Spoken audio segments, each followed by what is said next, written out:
You know, folks, the best part of waking up, besides finding whiskey in your cup, is finding a giant black bear sleeping in the back of your customer's pickup truck, which is just around the other side of the bushes.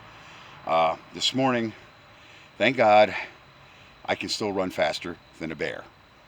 Well, I think the bear and I think we scared each other. But anyway, the bear must have been enjoying, I don't know, maybe the cool metal on the truck over the night if it cooled off. Who knows? But anyway, I'm going to cover a common mistake. The best part of being a mechanic is correcting other people's mistakes that they didn't realize they really made. Let's make an issue with this. Number one, what is wrong here? Fuel injection hose. This is an EFI machine, fuel injection, which means this fuel tank over here that I'm going to grab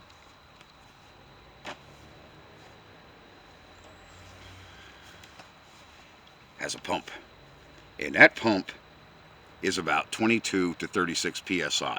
It's controlled volumetrically by the computer. So my friend that brought this here is a UPS guy, and a lot of people here are noticing my work. They like my work. I'm thorough, and number one, I'm not full of okay. What went wrong here is they used carburation hose, not fuel injection hose, and they did not use the requisite fuel injection clamps. And remember, I got the power of knuckleheads. I actually got a brand name hose fuel injection clamp instead of Chinese Gaga. Maybe that's why the prices are going through the roof again. And I don't know where it said, oh, made in China. So, the last 25, 30 years of selling us bullshit, now all of a sudden we get American brand names with made in China. That's why I still smoke like Uncle Tony. He has a radiator, not a radiator leak, but a hose leak.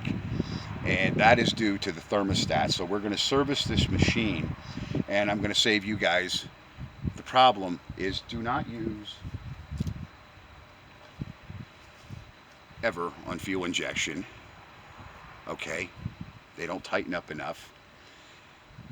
Don't do it, okay? And don't use carburation line where you have fuel injection, because there's a big difference between 3 to 12 psi, which is a normal manual analog operated fuel pump, to a computer controlled fuel pump with variable pressures up to 36 to 45 psi. Some of the machines, I believe they're 4-cylinder. I guess they're over 36 to 55 psi, 30. There was a couple conflicting things that I was reading, and I was reading everything all at once, so forgive me if I get it wrong.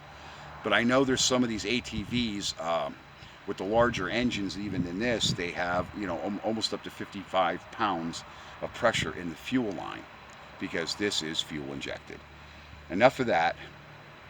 The reason I'm correcting all this the right way and telling him to spend the money, which he's probably not liking, but it's a real bear. If you've ever ripped down a Polaris Sportsman, I don't like this. This is like these new vehicles that I talk about with everybody. People just rejecting them because of all the work just to do a simple maintenance task. Okay? But what I do like about Polaris, okay, there's part numbers on almost everything, including, like you saw, the top of that fuel pump. Let me take you off, and I'll show you what I do like. See the shock? Sachs. And there's a part number. The computer.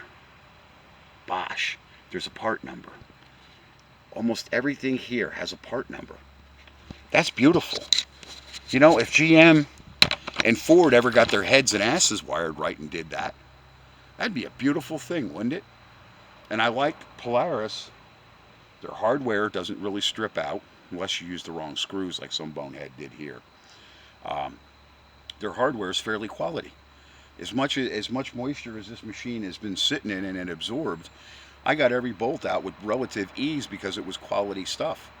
Ford and GM buy a brand new vehicle and a fucking bolt snap.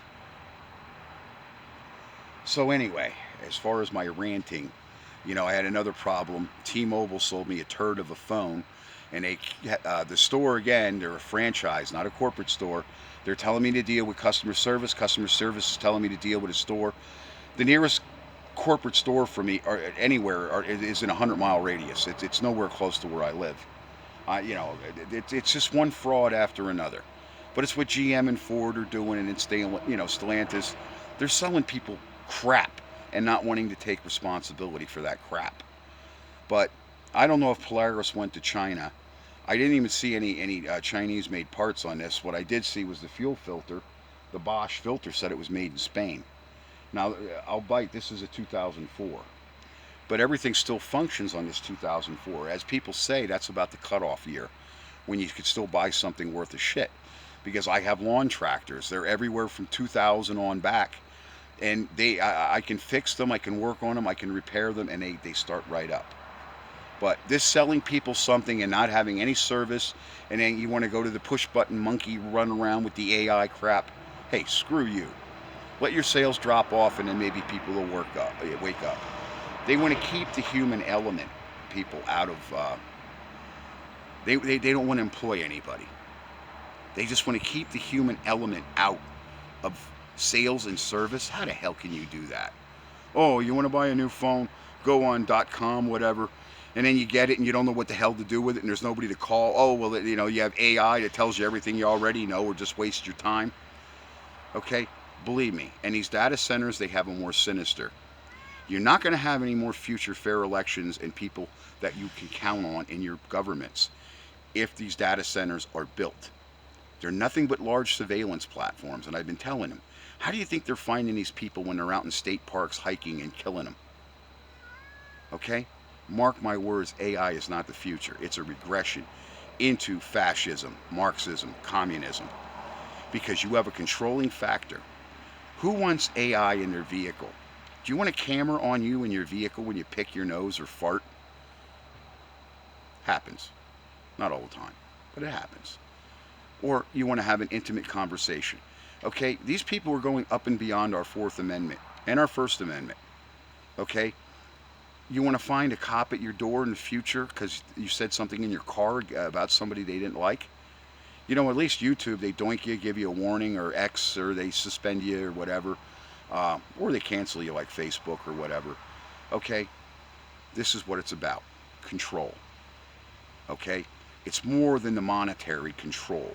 Okay, it's a total control, and it's got to get eviscerated. Okay, people cutting down those cameras, flock cameras, cut them down. I ain't gonna miss them. I could care less about them. I believe, as Terrell would say, the great Terrell, that might be money. All right, take my advice. Okay, buy something worth a shit, and this new stuff, just leave it on the shelf. Leave it alone, people. And thanks for watching my video and my hot little tips there. I got work to do on this machine besides change the thermostat out. Thank you.